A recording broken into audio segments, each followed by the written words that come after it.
Hello guys! Ito pala at magluluto ako nitong aming mushroom. Ito pala is galing sa farm.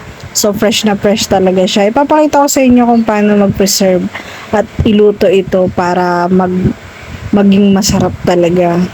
Magiging paborito nyo ang mushroom na ito. So magpe-prepare ako ng bawang para sa aking garlic preserved mushroom. Ito na. Gagawa ako ng isang dish or tatlong dish na pwede dito sa aking mushroom na bagong harvest. So ito, kailangan siyang linisan at gumawa ako ng sauce. Siyempre yung garlic and all the spices para ma-preserve talaga siya. Pwede nyo itong ilagay sa jar at kahit hindi nyo ilagay sa freezer, just sa ref lang, okay na okay yan. So ito na siya.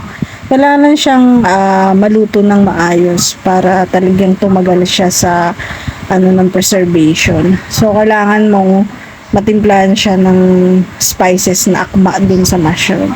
So ito, gagawa pala ako ngayon ng ceviche. Kung bali ba sa Tagalog is kilawin.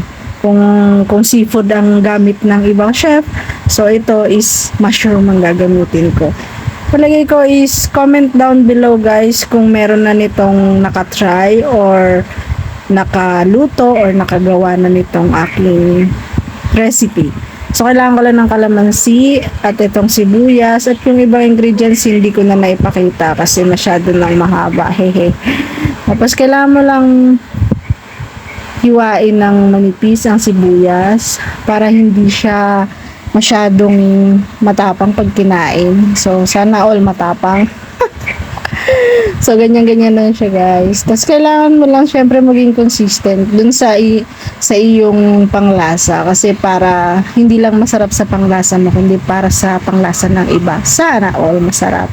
So, ito, ang aking garlic preserved mushroom. Yan, napakasarap niyan, guys. Lasa siyang tocino.